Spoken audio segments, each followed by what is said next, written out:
I started meditating since 5 years ago, and I get very deep in it. And I'm not the guy for meditation, I thought, but now I am. I can sit for hours there and quiet my mind, and I get in the feeling of the future of myself, and it's amazing, and I get connected.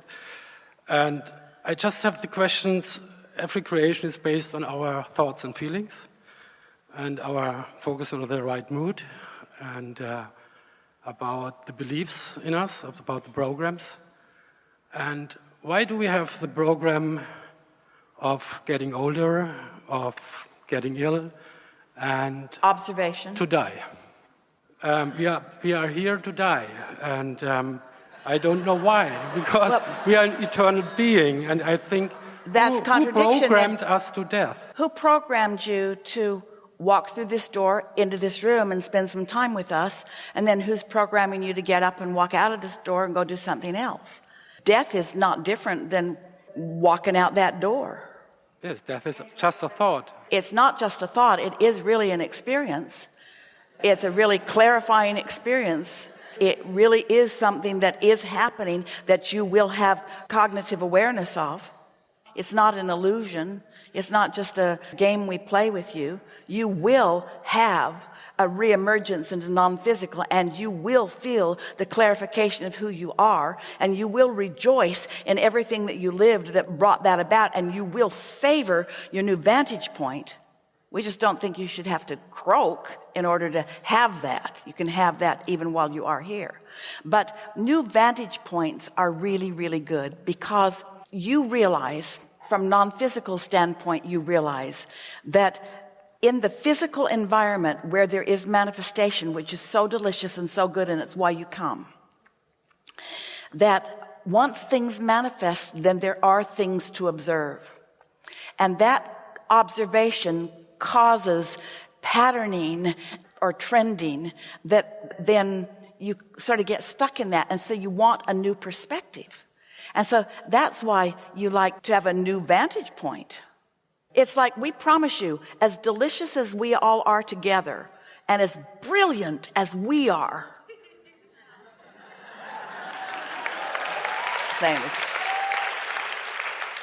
you wouldn't want to be here a whole other day. You think you would, but this is just the right amount of time to stimulate and get new juices flowing, and then you want to walk into a new environment with your new vantage point and see what comes of it. That's what the physical and the non-physical is really about. Yeah, absolutely. But without this bad belief of, I think, death, there would be no illness. And perhaps we can just overwhelm this bad thought. Death is not always something that you do by default. The cat that's really ready to make its transition sometimes gets an impulse to run right in front of that car that isn't looking. And humans say, oh, what a terrible tragedy. And the cat says, how clever of me. Yeah. You get the point? I get the point, yes. So why are you hung up on death? No, I'm not hung up on death, but I'm not afraid of death. Really not. Then why are we talking about it? But I think, no, these to get rid of the programs and to not stay in fear or anxiety, I think without the thought of death, it's much easier, because I think then there is no illness. Without negative emotion, everything is more comfortable. Fear of anything, Absolutely. Fear of death, fear of rejection, fear of anything is looking at it from the bottom half of the emotional scale, and it's looking at it apart from your inner being. So it is taking away rather than giving. And so whether the subject is death or anything else, you want to look at it from the upper half of the emotional scale. You just picked the subject of death because it seems to be the thing that most people are worried about. We agree with you completely. Esther says it all the time as she's visiting with her friends, and they say it to her. Isn't it wonderful to know what we know and be in this world at this time? Because while there are a whole lot of people fussing and worrying about everything, we're understanding that all is well no matter how it looks, and there isn't any reason to get hung up on any subject and deprive ourselves of the well-being. There are people on your planet, mostly they would fall into the category of news or media, that scour your earth, even though the percentages of things that are going wrong is minuscule in comparison with the percentages of things that are going right or well. They scour the planet looking for something that will frighten you or that will get your attention, and then they feed it to you into your living room with dramatic music and are successful because they help you to feel the negative emotion of it, which for most humans translates into, well, now they've shown me the problem, so I'll go back to them and maybe they'll show me the solution. But they will never show you the solution because they've hooked you with the problem, and that's what that trending is about. And so the death trending is a big one, and mostly it started with religion that wanted to control your behavior because those who were presenting the rules did not consciously know how to feel good without trying to control circumstances. So it became important to them to control the circumstances, which meant to control you. And most people are more easily controlled by threat of what will go wrong than by promise of the good feeling. In other words, most humans, relative to the emotional scale, take action in response to the lower half of the scale. Much easier for them to respond to this level, yes. Because they believe that they have to fix something. That's been the subject or the intention of every word that we have offered here today, is to help you to feel, to remember, to realize, to know that you won't get to where you want to be by pushing against what you don't want. There's no rejection. There's no assertion. There's no getting rid of it. The harder you push on it, a war against this and a war against this and a war against this and a war against this, and all of them getting bigger because attention to it causes an increasing of it. We all understand why it's around, but it has to be all right with you that it is around. Don't rail against people fearing death. Just don't fear death. And don't be angry or upset or disappointed that there are those that fear death. It's like the man that said to us in the very first conference in Dallas, Texas. He said, Abraham, why would I choose to be born gay? And we said, because you had lots of intentions and you knew that standing in that place would cause you to launch some rockets that otherwise you might not launch. And he said, well, I shouldn't have chosen it. I shouldn't have chosen it. And we said, what's the problem? He said, my mother hates me. And we said, how do you feel about her? And he said, I hate her too. We said, you were made for each other. No, we didn't. We said the law of attraction is holding you together in that pattern. But it's such a nice thing to know that you don't have to change circumstances. And so sometimes you're born with such powerful intention that you can't change it. So it's like saying to the world, you're going to have to adapt to me because I'm not moldable. I'm not going to be one of those things that you can control in order for you to feel better. That's not my job. And I'm a teacher and an uplifter. And I want you to know there's a much better way for you. If I jump through hoops and be everything that you need me to be so you can feel good for a minute, you're in a lot of trouble because I'm not going to maintain this for you because it's not my job, and I'm not the only one that you're going to be looking at, and I'm going to teach you a flawed premise.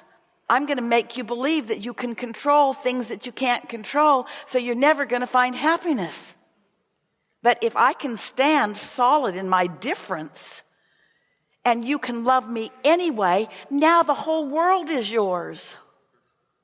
Yeah. But also the words are different. When you get into this, and the sense of words are becoming more and more clear. Universe is you inverse. Or when you're meditating on that, then you've got all these ideas about... You've got it figured out. And what we want for you is that you stop worrying about those that don't have it figured out. I'm not worrying about them. But I have 4 children, and our youngest, for a couple of years, he came to Earth. He was 4 years old, and our dog died. And I come home, and he said, "Where's my dog?" And I said, "He's dead." And he said, "What's that?" And I explained it, and that's the question. And in that second, I explained it. What is your question? No, we have to talk about it, but I think it's better not to talk about it. We love talking about it. We love saying to you, you're here in this body, and we are so glad that you're here in this body. And we love that you are an extension of that source energy. And it is so magnificent that you're banging around and launching rockets of desire and causing the universe to expand and giving yourself and others an opportunity to feel more and more satisfaction. And you will reach a place in your life experience where the contrast will not be promoting new rockets of desire. So your summoning power to this physical apparatus may not be quite the same. And you may reach this place where you feel like you can have more fun for a moment and more meaning and more value. That's what the experience with Jerry was. He was romping around with Esther and playing with all of you and having the time of his life and loving every minute of it. And it came to the realization of his inner being and to himself and to all of us that they had reached this place of understanding where the next big thing that would be of value to have a conversation of would be the death experience in a way that is real. So Jerry joyously found a quick way out, a very quick and not uncomfortable way into non-physical, and the experience, the relationship between Jerry and Esther is different, but it is equally, if not more, delicious. And Esther's ability to talk with everyone about the death experience was transformed also. The death experience is a delicious thing. Let's say it better. Here's our best way of describing this to you. You may have heard this story if you've been hanging around us for a while, but it's the very best conversation to have about all of this. So Jerry is in the back of a pickup truck with 2 children, and their father is driving the truck, and they're going to drive up a canyon to the cabin where they live.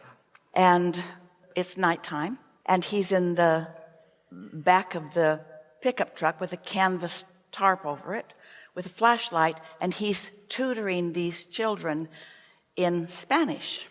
And as they are all piling in, the driver says, well, the brakes have gone out on this truck, but it's not a problem because it's a manual transmission and I can control it with the gears. I can just gear down or gear up, and so don't worry about it. And Jerry thought, well, you're putting your kids in this truck, so I guess you're not worried about it, so no need for me to worry about it. And so they all piled in and off they went.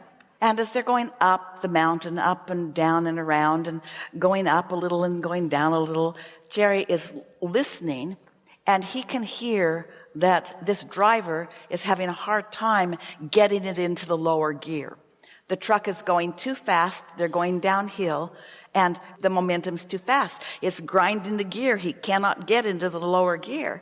And Jerry knows what that means. That means the truck is going to be or may already be out of control. And so this father driving the truck was wise enough to not go off the cliff. Instead, he turned the truck into the side of the mountain, which caused the truck to go up and turn upside down and come down on its top. And Jerry said that first thing that happened was his knees hit the pavement. He could feel the pavement under the canvas.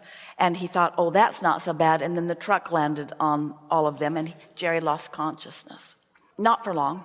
And when Jerry came back into consciousness, he felt exhilarated and renewed. And he told everybody for years before he met us, I'm now no longer fear death because I now know what death is, he said. 1 minute, you're tutoring kids in the back of the truck, and the next minute, lights out. I no longer fear death. Unconsciousness is like death. And when he told us the story, we said, no, it isn't. Death is superconsciousness, not unconsciousness. When you reemerge into non-physical, it's not lights out. It's lights on. It's like all the lights on. Awareness of everything that you lived, reveling in it, basking in it, happy for every experience, you see. Superconsciousness. That's what death is. We just don't think you have to have death to have superconsciousness, and that's what the leading edge is.